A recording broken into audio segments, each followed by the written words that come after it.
पाया क्या हमारा दिल तोड़ के, चले आते थे बुलाने पे ही दौड़ के। तूने पाया क्या हमारा दिल तोड़ के, चले आते थे बुलाने पे ही दौड़ के। चले आते थे बुलाने पे ही दौड़ के। फिर गए मुँह हमसे क्यों मोड़ के, गए मुँह हमसे क्यों मोड़ के। गए आखिरी निशानी जो तू छोड़ के। अब सोता हूँ दुपट्टा तेरा ओढ़ के। जुदाई तेरी जान ले गई, जुदाई तेरी जान ले गई। तुझे देखता हूँ साथ किसी और के, देखता हूँ साथ किसी और के। याद आती है पुराने उस दौर के। अब सोता हूँ दुपट्टा तेरा ओढ़ के। जुदाई तेरी जान ले गई, जुदाई तेरी जान ले गई। जब देखता हूँ साथ किसी और के।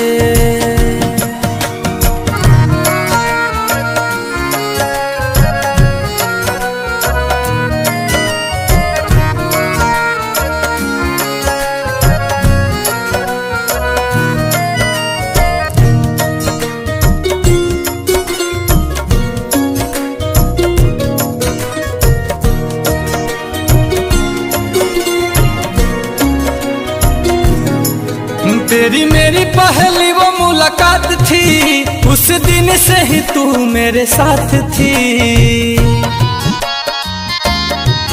तेरी मेरी पहली वो मुलाकात थी, उस दिन से ही तू मेरे साथ थी। उस दिन से ही तू मेरे साथ थी। फिर तोड़ दी कसम सारी प्यार की, तोड़ दी कसम सारी प्यार की। तुझे हुई ना फिकर तेरे यार की। अब हद हो गई है इंतजार की। जुदाई तेरी जान ले गई, जुदाई तेरी जान ले गई। गए आखिरी निशानी जो तू छोड़ के, आखिरी निशानी जो तू छोड़ के। फिर गए क्यों हमसे मुंह मोड़ के। अब सोता हूँ दुपट्टा वहीं ओढ़ के। जुदाई तेरी जान ले गई, जुदाई तेरी जान ले गई। जब देखता हूँ साथ किसी और के।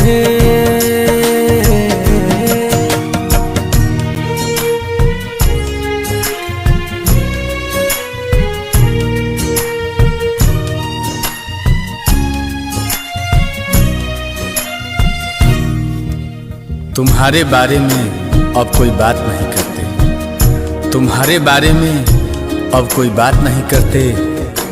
तुम्हें सोचकर अपना वक्त बर्बाद नहीं करते। पर जरा सा भी भूला नहीं हूँ तुम्हें, पर जरा सा भी भूला नहीं हूँ तुम्हें। वो अलग बात है कि तुम हमें याद नहीं करते। कैसे भूले वो बिताए साथ लम्हे, मुझे छोड़ने का तुझको न गम है। ओ कैसे भूले वो बिताए साथ लम्हे, मुझे छोड़ने का तुझको न गम है। मुझे छोड़ने का तुझको न गम है। दिया दिल को जो तुमने जख्म है, दिल को जो तुमने जख्म है। नील कमल का टूटा भरम है। हाय रहबाए कैसा सितम है। आंसू की मुस्कान ले गई, जुदाई तेरी जान ले गई। गए आखिरी निशानी जो तू छोड़ के, आखिरी निशानी जो तू छोड़ के। अब सोता हूँ दुपट्टा तेरा ओढ़ के। चले गए नाता गहरों से जोड़ के। जुदाई तेरी जान ले गई, जुदाई तेरी जान ले गई। जब देखता हूँ साथ किसी और के।